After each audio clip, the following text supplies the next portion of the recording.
Tous différemment, on est obligé de s'adapter par rapport à chaque chien, chaque race, à chaque fois c'est... Donc par rapport à ce que j'ai vu, donc là on a vu par exemple là un Rottweiler qui, pour l'instant, si on veut vraiment l'intéresser au travail, le remettre au travail, je pense à mon avis qu'il faut le faire travailler très tôt le matin, dans la rosée, là où tout va lui apporter des odeurs et ça va être très très facile à travailler.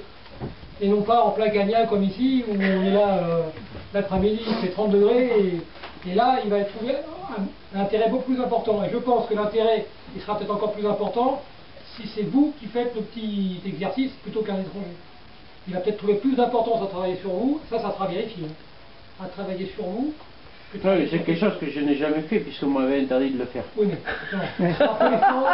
pour l'instant, hier c'était hier, voilà. Maintenant, on repart sur on se fout du papier sur vous, sur la motivation du chien, à travailler sur vous. Et la garantie 36 mois, ça n'existe pas. Hein.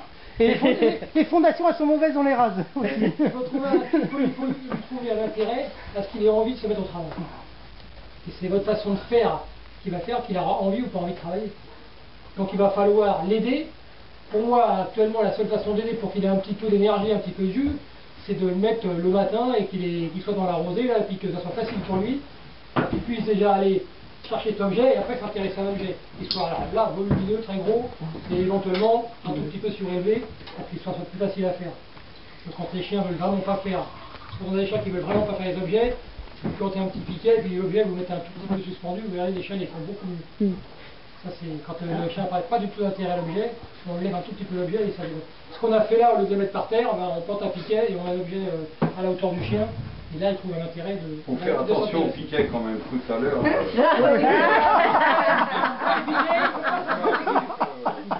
piquets, faut faire gaffe, faut pas s'asseoir dessus. Les temps de poids de départ, faut faire travailler un chien. Oui. Ou alors prévoir les trucs de... Oui, surtout des trucs de travaux, des fois ils ont des coups de poing comme... Oui, non, mais c'est bon. Ouais, le rond, voilà. Ensuite, là, je sais plus, avec le Rottweiler, qui est tout nouveau, tout jeune, là, qui vient d'arriver, il n'a même pas un mois qu'il est là, on s'aperçoit que finalement sur faire un petit exercice complètement naturel, où vraiment le chien, c'est lui qui décide de tout, qui fait son travail tout seul. On voit tout de suite que si on passe dans ce petit cercle-là, pourtant on n'est pas à la fraîche et tout, mais bon, il a un petit peu de gaieté et tout, que le chien, naturellement, il s'y intéresse à ce objet. Jusqu'à la fin, il avait pris en gueule. Donc tu vois qu'un simple petit exercice comme ça, simplement avec l'objet à l'insu, en soit un petit cercle ou demain faire une ligne droite, ce truc, il s'y intéresse. Donc c'est déjà un intérêt, il a déjà l'intérêt de cet objet, de cette odeur connue qu'il vient de découvrir alors qu'on vient de faire un cercle. Bon, déjà c'est déjà positif. Après, par la suite, ça va se gâter. Ensuite on a vu cette bosseron. Bon, bah là, le bosseron, on a bien vu, là par contre, elle est toute douce, hein, vous voyez comment c'est, elle est vachement, je trouve qu'elle est très agréable à travailler, hein. Elle est très agréable à travailler, elle est toute douce, on n'a pas besoin, là il n'y a pas de long chez ceux qui partent dans tous les sens, c'est tout tranquille. Le premier exercice du premier objet, bon bah là, on a vu que le maître, bon, il est un peu trop, au début, il s'est fait surprendre avec la longue, parce que quand je lui avais dit de bloquer le chien, il l'a presque retourné tellement c'était fait. C'est pas grave, mais il faut faire attention parce que toutes ces petites trucs-là, toutes ces petites choses-là, quand je dis qu'il faut bloquer le chien, il faut le faire avec en douceur. Parce que vous allez vous apercevoir dans le temps, par la suite, sur les parcours, que chaque coup de longe va porter au chien et va être surpris et va peut-être faire demi-tour avec tous ces trucs-là. Est-ce qu'il ne faut pas l'habituer aussi? Alors il y a des façons de l'habituer. Alors pour faire ça, là c'est peut-être un peu pour vous un peu jeune, c'est que lorsque vous l'habituez, c'est ce que je fais avec des niveaux 2 et des niveaux 3, pour habituer le chien à supporter tous les à-coups de longe, parce que les à-coups de longe dans un parcours, il y en a plein. Il y en a non seulement naturel, mais il y en a surtout par le maître. Et il y en a aussi par le maître. Parce que les chiens qui sont un peu dans tous les sens, qui tirent un peu, se prend en tête. Alors il faut apprendre au chien à supporter des coups de longe. Alors pour supporter des coups de longe, il y a un exercice qui est, je pense, qui est assez simple, il faut être deux. Il faut que le maître du chien se porte à côté du chien. Longe, pendant, par terre, accroché par terre. Et celui qui est derrière, c'est-à-dire autrement dit moi, de temps en temps, je viens un chien qui fait sur la longe. Dès que le coup de longe se fait, le maître dit oui, c'est bien Maninette, voilà, c'est bien. Voilà. On est à côté là. On est à côté, on n'est pas derrière. Donc, le chien, il est là, il comprend. Lui, ce qu'il comprend, c'est que c'est pas le maître qui fait ça. Ouais. Ça arrive. Donc ça peut arriver. Donc, apprendre au chien à recevoir des coups de longe, c'est un exercice que l'on peut faire. Mais je pense pas tout au début. Moi, je fais ça dans des chiens un peu confirmés parce que je veux qu'ils soient un peu plus caractère. Donc, je marche sur la longe et volontairement, je marche dessus et le maître est à côté. Parce que je souhaite que le maître regarde pour rassurer au début le chien ou la chienne pour lui faire comprendre que s'il y a eu un coup de longe, ok, mais moi je suis là pour te rassurer, c'est bien, c'est bien, c'est bien fait. Ouais, tout de suite, tu vois, il y a le côté positif. Il y a eu le coup de longe, elle est surprise, mais je suis à côté de toi, ouais, c'est bien, on est là. Le longe, c'est bien. Mais le coup de longe, il est fait par quelqu'un qui est derrière. Parce que si c'est vous qui mettez le coup de longe, ça va se retourner. Bon, je pense que pour dans la philosophie du parcours du chien, quand ça se développe comme ça, je pense que c'est plus intéressant d'avoir le maître à côté qui rassure, et puis le chien ne continue même pas. Il continue, il est dans son allure, dans sa continuité de parcours. Et puis après, petit à petit, on laisse le chien partir, et puis on s'efface, et puis on se remet derrière. Et puis après, je redis au gars, bon, il vient de faire l'objet, remets-toi à côté, je remets un petit... Je vais remettre un. Mais à chaque fois, le mettre à côté. Je ne le fais pas avec le maître derrière. Parce que... Après, le jour où ça arrive en épreuve, eh ben oui, ça arrive. Donc le chien, il est rompu avec sera ok, ça arrive. Le maître, il sera peut-être derrière, mais au moins, il pourra encore lui dire, oui, c'est bien, net, on sait que ça peut arriver. tu sais que toi, ça peut t'arriver, parce que tu connais l'exercice. On l'a fait, cet exercice-là. Il est connu. L'exercice est connu, puisqu'on le fait à l'entraînement. Donc s'il y a le coup de longe, parce que des coups de longe, il y en a beaucoup. Je ne sais pas si vous avez déjà tenu, parce que moi je le fais faire des fois de temps en temps avec les gars que j'ai, c'est que je leur fais tenir la longe avec le mousqueton, et je les fais marcher comme ça dans la nature avec, la longe qui traîne par terre.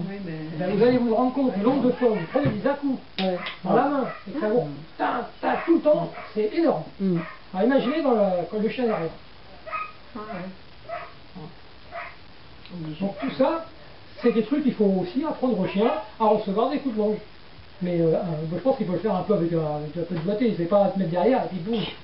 Il faut être, Quand un peu ça dépend des chiens. Il y a des chiens qui ont du caractère. Les chiens qui ont du caractère et qui sont le mien, ils s'en fous. Mais même si au début tu sais pas trop, il faut mettre à côté. Pour moi, pour le rassurer, parce que si tu as un chien un peu sensible, tu peux aussi... ça risque après qu'il ne veuille plus aussi non plus pisser. Si c'est pour recevoir des coups de longe, parce que souvent le coup de longe c'est souvent un interdit, ou parce que, enfin moi je le fais pas, mais moi je vois des fois des gens, quand les chiens ils partent même fixer son truc, on voit les gens, et boum. Et ça non, il faut jamais donner des coups de longe pour dire au chien que c'est pas par là, ou qu'il ne faut pas aller de l'autre côté. Non, il faut le faire autrement, mais pas... Tirer sur la longe, on n'a pas le droit de le faire. On peut l'avoir en tension, on peut le maintenir parce qu'il va trop vite, ça oui, mais le mettre faire pour le reculer ou pour le... Non, il faut trouver, même si le chien est à 10 mètres de vous, il faut trouver le truc, et alors, ou alors encore le truc, ou alors s'il s'arrête trop longtemps, mais surtout pas, c'est parce qu'il est fixé sur une odeur, on ne doit pas tirer sur la longe, pour dire qu'on n'a pas le droit de fixer l'odeur. Il faut trouver autre chose. Oui. Et ça, c'est les choses que vous aurez fixées quand vous faisiez le travail d'objet, quand il va un peu sur les côtés, il va faire l'objet, dès qu'il quitte un parcours, on les fait lever, et tout de suite derrière, là c'est bien. De la même manière, là c'est pareil. Sur le coup de longe qu'on lui a mis, un coup de longe volontaire, hop, une récompense derrière. Parce que, en positif derrière, tout le temps. Ah oui, parce que sinon, parce qu'il y a trop souvent de négatifs, on veut toujours les gens, non, mais il y a des choses quand c'est bien, il faut dire que c'est bien aussi. Le chien il aime ça, on dit que c'est bien. Il faut participer à ce genre de choses, où il faut un peu évoluer, ou dire que des coups de longe qui arrivent, mais il faut peut-être aussi habituer le chien à avoir des coups de longe. C'est comme quand on arrive... C'est comme quand on arrive à un carrefour. Et je te rappellerai. Ou éventuellement, ou même tout le monde, on s'en fout. Éventuellement, là il y a des voitures avec un risque et danger potentiel. Il y a des voitures qui roulent, et puis que peut-être que le parcours, lui, il va être obligé de le traverser, c'est trop tard. On va être obligé de le traverser, c'est trop tard.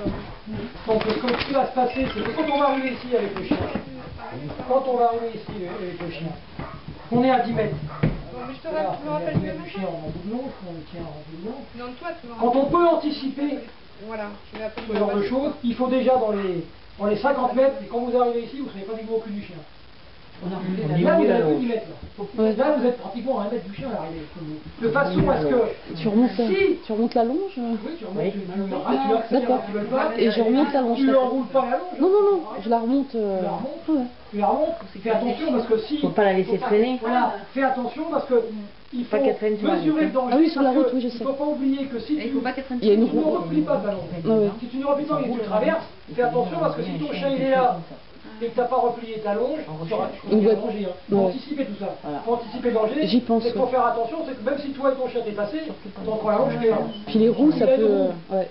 Ou X ou Y pour un tracteur qui a un machin et puis que ça s'enveloppe, Et le t'emmènes chien, ton c'est chien. mort. Et t'en mets ton Il chien. vaut mieux, Ouais. il vaut mieux très vite anticiper le fait de prendre, Ouais, ou avancer, tu tires un grand tirer coup vers dedans, toi.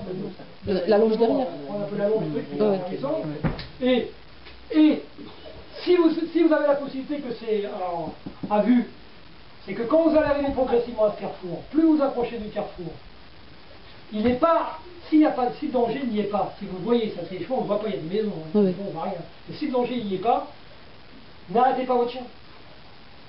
Traverser plus. Il ne faut pas qu'il y ait de rupture de travail entre le moment où vous voulez traverser, s'il n'y a pas le danger, puisque vous l'avez anticipé le danger. Ça c'est valable, la seule condition c'est que vous puissiez voir le danger qui arrive D'accord. et anticiper ce qui peut arriver. Si vous arrivez à 1 mètre du chien et puis qu'il n'y a pas de danger, n'arrêtez pas. Mhm. Il n'y a pas de rupture de parcours, il n'y a pas de rupture de rythme. Le chien est dans sa continuité de travail. Ça veut dire que le chien, il va arriver, vous êtes à 1 mètre, il a envie de traverser, il traverse, il n'y a pas de danger, il n'y a pas de rupture.